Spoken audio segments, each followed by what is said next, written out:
You know what? I'm gonna reboot this.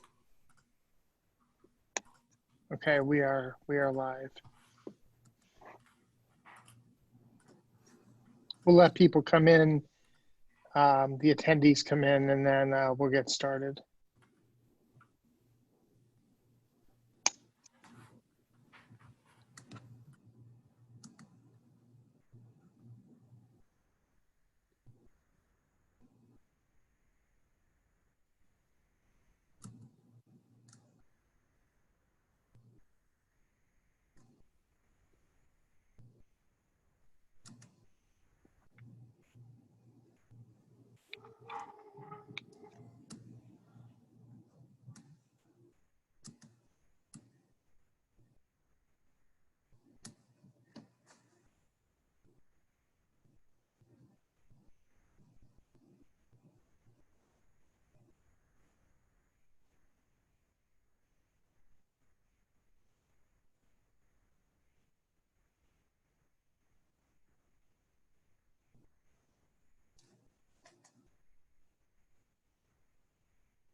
Good afternoon, Penn Staters, and thank you for joining us. I'm Paul Clifford, CEO of the Penn State Alumni Association, and I'd like to welcome everybody to today's virtual speaker session.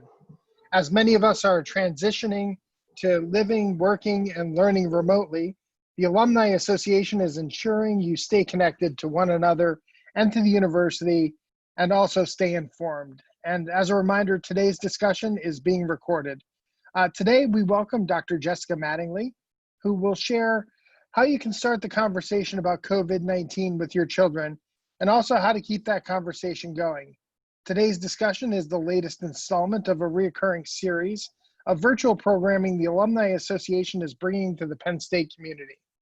We'll be speaking with experts, university leaders, and other Penn Staters who will share insight and perspective with you in the coming weeks and months. Additionally, the Penn State Alumni Association offers a host of online networking events, career programs, and webinars. You can view the full list at alumni.psu.edu/events. Now I'm happy to welcome Dr. Jessica Mattingly, who's a child and adolescent psychologist in the Department of Psychology and Behavioral Health in the Penn State College of Medicine. She specializes in the treatment of disruptive behaviors in early childhood and trauma reactions in youth.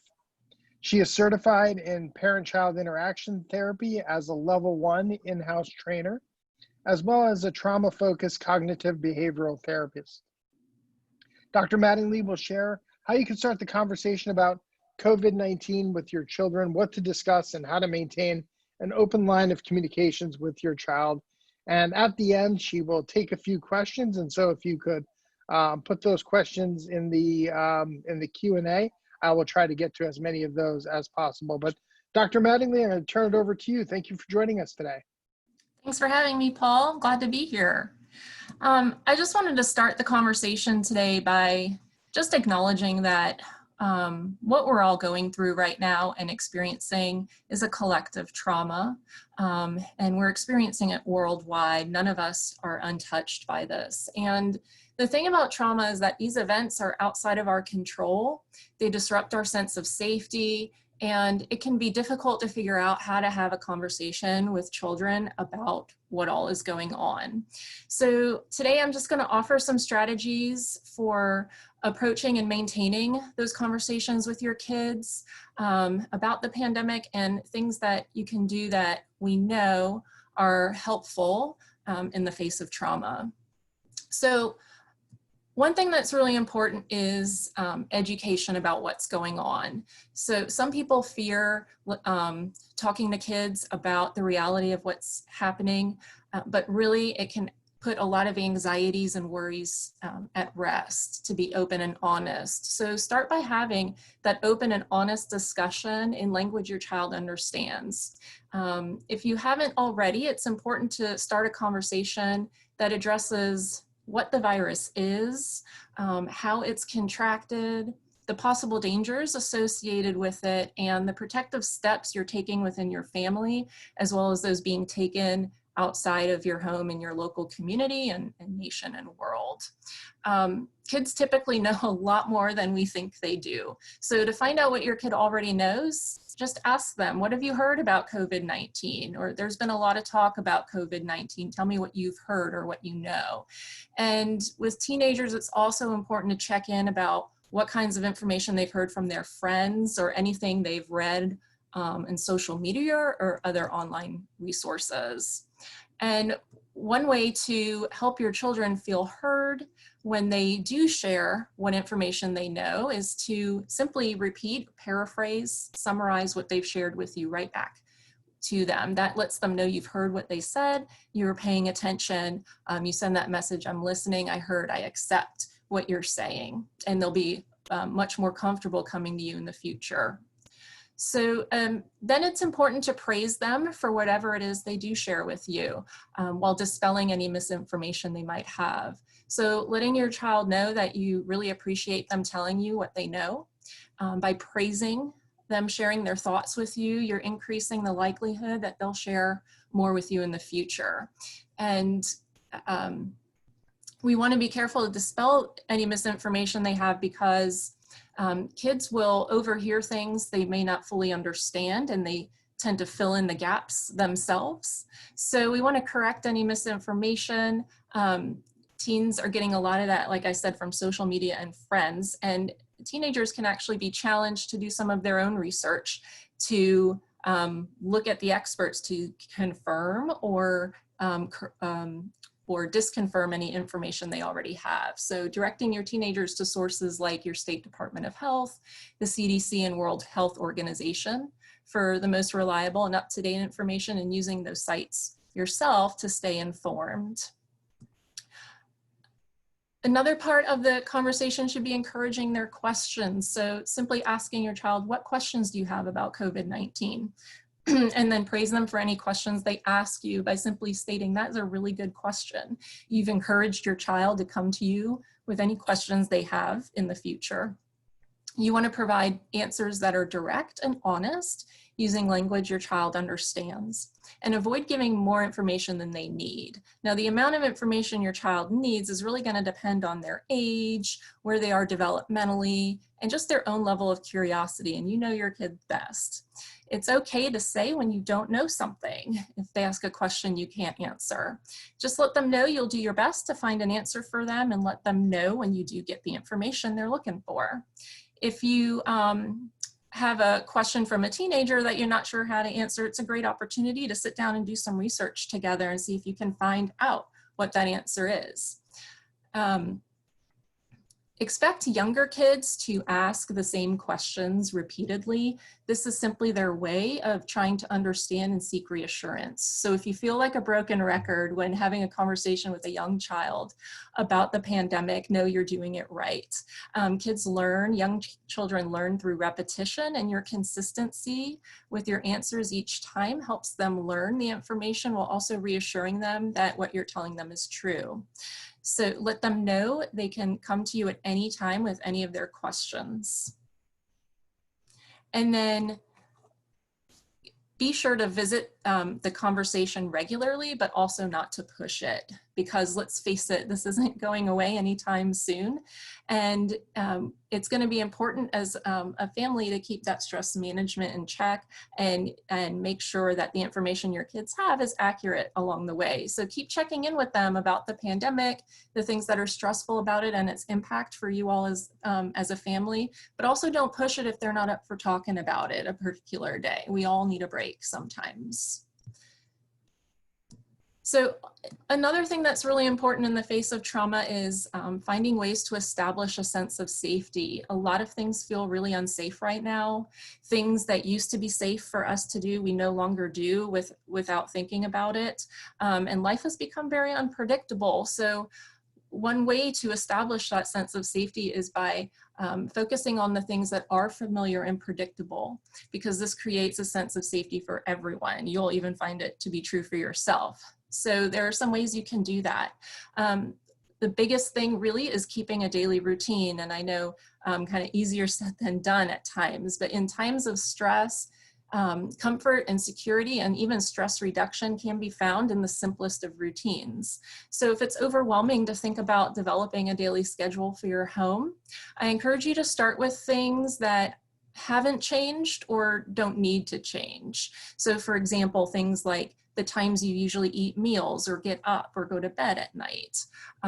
You can keep those times the same and continue with your morning and evening routines as usual. Be sure to schedule time for things like learning, play, quiet rest time for everyone in the home, physical movement, and things that you can do as a family together. And I'd also encourage you to plan some time for virtual socialization right now. Be sure to include things that you know have been helpful for your kids and your family in the past in times of stress. And even posting a visual schedule of the routine you come up with for your home can be helpful for kids too, so they know what's coming next each day. And kids who are older can be involved in creating the schedule and helping identify enjoyable activities to include each day. Another part of safety is limiting exposure to media. So the media is really sensationalized and it can be really overwhelming for us as adults, and it can be downright scary for kids. So really want to limit that exposure to media, and this should be absolutely none for young children. If you do watch the media, try to do it like on your phone with an earbud in, so your child can't hear the report. And if you do have to have your television on and your child overhears a report, and this could be, assume your child overhears it even if they're in another room, when the report's over, be sure to turn it off and check in with your child. Ask them, say there was a report that was just on TV about the virus. What did you hear? And do you have any questions about what you heard? To be able to quickly dispel any misunderstandings or misinformation they might have gotten. And to just check in to see how they're doing with tolerating new information about the virus. Another thing to really help increase sense of safety is just focusing on the positive and what is actually within your control. So being able to take note of all that's being done in your community, across the world, to keep people as safe as possible. Explaining to kids that there are lots of experts around the world who've worked their whole lives to help in times like this. The scientists, the doctors, the nurses, who are all working very hard right now to help the people who are getting sick, and also trying to find ways to keep people from getting the virus in the future. Emphasize how amazing it is to see the whole world coming together to make changes to keep people as safe as possible. And in terms of what's within your control, you can focus on the things the steps you're taking as a family to keep everyone safe. The hygiene practices, social distancing, or I've also heard it called physical distancing, which I kind of prefer that term. And sending messages of hope that you're all doing all of these things to help keep yourselves and others healthy. You can even engage teenagers in a conversation about how their change in behaviors to maintain safety is actually contributing to flattening the curve at a much grander level in a bigger scheme of things. Remind your kids about what's still the same and talk about the things that are the same but just look a little different right now, and that all of this is temporary. And engage them in some conversations about what they're looking forward to doing when this is all said and done. So in addition to educating and establishing that sense of safety, it's also important to be a good model for your child, because what we know about the aftermath of a trauma, and we're still experiencing the trauma right now, but what we know about adjustment in children after a traumatic event is that one of the strongest predictors of how a child adjusts after a trauma is how their primary caregivers responded to the event. So they are watching you to know how to respond and react to everything that's going on in the world right now. So it's really important for you to be a good model in terms of self-care. So self-care is about self-preservation. It's literally about helping you survive. And these days are really stressful. There's a lot we're surviving on a day-to-day basis. And it can be easier to manage these kinds of changes if you do things that are good for you, that you know help reduce your stress levels. So be sure to do things like get the sleep, nutrition, and exercise you need, that your children are seeing you do those things, and that they understand that those are parts of being healthy. And take breaks as you need them. Find something you can do each day that brings you either some calm or some joy, and practice coping skills that you know have worked for you in the past. When you do all of this, you're modeling healthy coping behaviors for your children, and you're letting them know about the things you do to feel better. And you can help them brainstorm about things they can do to help themselves feel better and more comfortable right now, and even add them to the daily routine. Another part of modeling is being sure for yourselves to stay connected with your social supports, however that might look right now, and encourage your kids to do the same. So, well, you might plan video chats for yourself. Make sure to do those, set those up for your kids as well. Virtual play dates for children, encouraging your teens to coordinate video chats with their friends. I've seen some teenagers even like having dinner together through online video chatting, or sharing their screens and watching movies together, or favorite TV shows.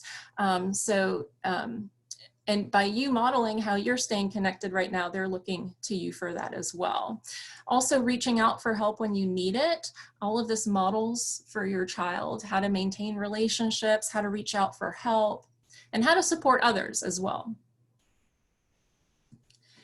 And then finally, we know it's important after a trauma to really connect emotionally to your child. So it's okay to acknowledge to your children that you feel scared, worried, frustrated, whatever it might be. That it's also hard for you to not be able to hang out with your friends or do other things you're used to doing. Ask your child how they're feeling about the virus and all that's changed, and let them know that whatever they're feeling is okay. That they're, with young kids, you can explain uncomfortable feelings as being a way that their brain is telling them to take care of their bodies to stay healthy. And older kids and teenagers can understand uncomfortable emotions as a sign that they care deeply about what's going on. Try to avoid saying things like you don't need to worry or everything's going to be all right, because those things are not very reassuring. They don't do anything to change the emotions they're experiencing, and it makes it less likely they'll come to you in the future and share their feelings with you. So be sure to remind yourself as well as your kids that it's normal to feel whatever it is you're feeling, and that there are things you can do to help yourself feel more comfortable, and reminding them of the things you're doing for self-care and the things they've identified they can do to take care of themselves right now. So, you know, this is really an unprecedented time living during a global pandemic. We're all learning how to best navigate an invisible, ambiguous threat and an uncertain future. And through educating your children, establishing a sense of safety, being a good model, and connecting with your child emotionally, you're maintaining that open line of communication and providing your family with some sense of calm amidst all that's going on. So.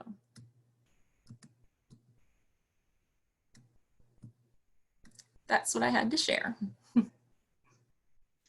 So thank you so much, Dr. Mattingly. We do have some questions that have come in. Sure. The first one is I work on campus in the child care center, working with infants and toddlers. How do these conversations look for children in this age group? So that's an interesting question. So infants and toddlers really aren't going to have any understanding of what's going on. So you're going to see infants and toddlers affected more through disruptions in routine and any stress from the caregiver or that the adult is experiencing. So there aren't conversations to be had with infants and toddlers, so to speak, as there are behaviors to do to keep them feeling that sense of safety and security. And that's all done through routine and consistency. Now, some kids on the upper end of toddler age, as they're approaching 24 months and they're having more language emerge and you know that they understand more, they can have information about like why people are wearing masks and why it's important to wash your hands, that it helps us keep from getting sick. They're not going to understand things like germs and a virus and things like that. So can you, I know you touched on this a little bit, but can you dive into a little bit deeper? The topics that parents should definitely be covering with their children, and maybe some topics that they should either only briefly touch on or avoid with their children? So it's important for kids to have information they're developmentally able to tolerate. And that's really unique for each child. So for example, like I have some 5-year-old kids that I work with right now who are unfazed by this. Their questions are really like, oh, what's a virus? Oh, okay, that means people are getting sick. Oh, okay, I just have to stay home and keep my hands clean. And then I have other kids who have question after question after question. And it's important to answer those directly and honestly. And if you don't have the information, just say that you don't know. In terms of things that you should avoid, I think there's a lot of things going on in the media that should be avoided with kids. I think it's important to focus on the facts with children and what's being done to work on improving the situation and keeping everyone safe. It is important. I know a lot of people want to shy away from the topic of the fatality of something like a pandemic, but it's not something to shy away from. Letting kids know that, yes, some people who get sick will die, but most people who get sick get better. And most people who get sick, it feels like a really bad cold or flu that they have, and they just have to stay home until they're all better. I hope, I don't know if the answer is really full. Absolutely. Talk about the roles of kind of positivity and optimism when talking with your children about this. So I think that's a really interesting discussion because a lot of that comes, there was a Holocaust survivor, Viktor Frankl, who wrote about man's search for meaning and how the hope and optimism is really what distinguished the people who survived concentration camps and those who did not. So that having that positive outlook, just a reframe. So we're not minimizing what's going on. We're accepting the reality of the situation, but we're able to reframe and say, okay, this is what it is right now. It wasn't like this before, and it will get better again. Here's what we're working with now. And so being able to focus on the things that you're looking forward to doing again. And that might even involve having young kids sit down and draw pictures about what they're excited to do. To focus on things like how can they do positive things for other people even? Can they write a letter to somebody? You know, letter writing can be a really great thing to do. Do they want to send a picture to someone? And we also know in trauma therapy, something we do towards the end of trauma work is we work on how to make meaning out of what you've experienced and how that is helpful in moving forward. So even being able to have a discussion with your kids about like, what would you tell your friends about what's going on? Or what would you tell other people about how to feel better when it feels really stressful and uncomfortable? Yeah. So you've mentioned the word trauma a number of times. And I think when people think of trauma, they sometimes think of, something that might happen if you're in a car accident or if you're coming back from a theater of war. Talk a little bit about, like redefine that word for us and put it into context in what you're talking about today. Sure. So a trauma is really any kind of event that happens that is threatening to the integrity of your well-being in some way.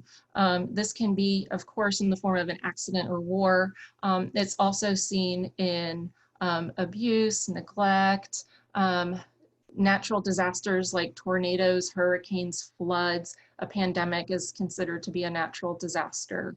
And medical procedures that are painful and scary. Any kind of information that your brain receives about a threat in the environment is a trauma.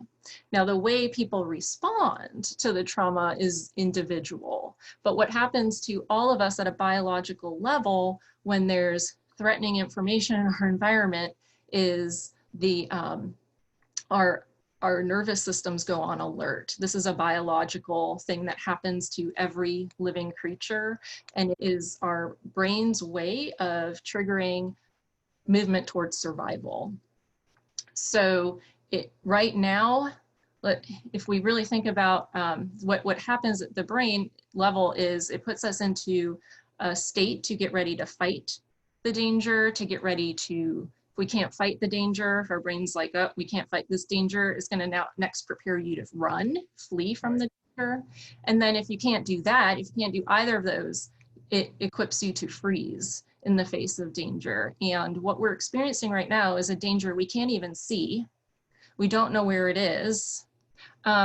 We don't know when it's going to end, how long this is going to last. So it's invisible, it's ambiguous. And even if we're not consciously thinking about it, right, we know at a biological level this is going on. So this is happening to everyone. And then you think about the impact at the child level, and they don't really even understand even what is happening. That's why the education component is so important so that they can have the best understanding they can at where they are developmentally. Absolutely.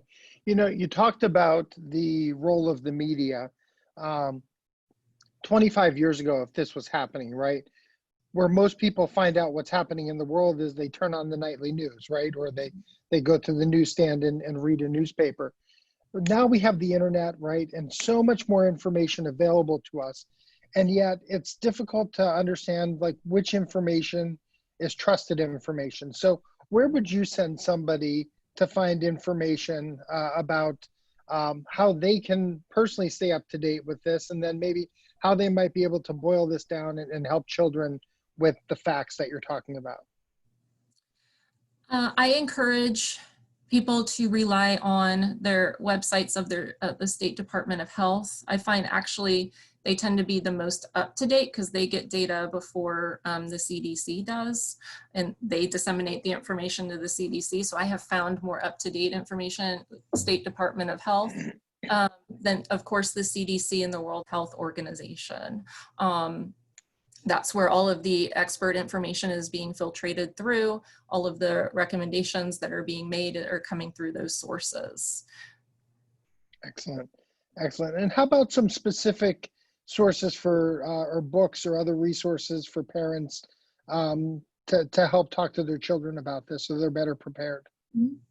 So I send an email to you all with a number of resources to be able to people who are attending today.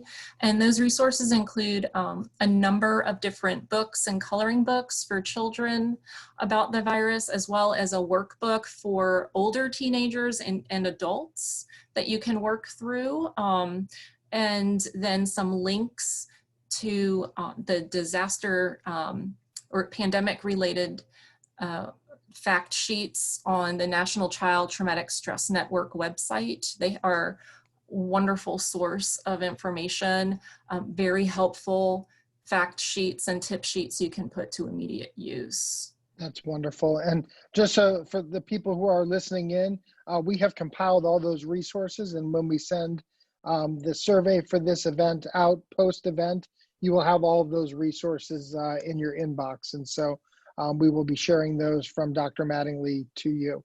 So let's talk about now when we're on the other side of this, right?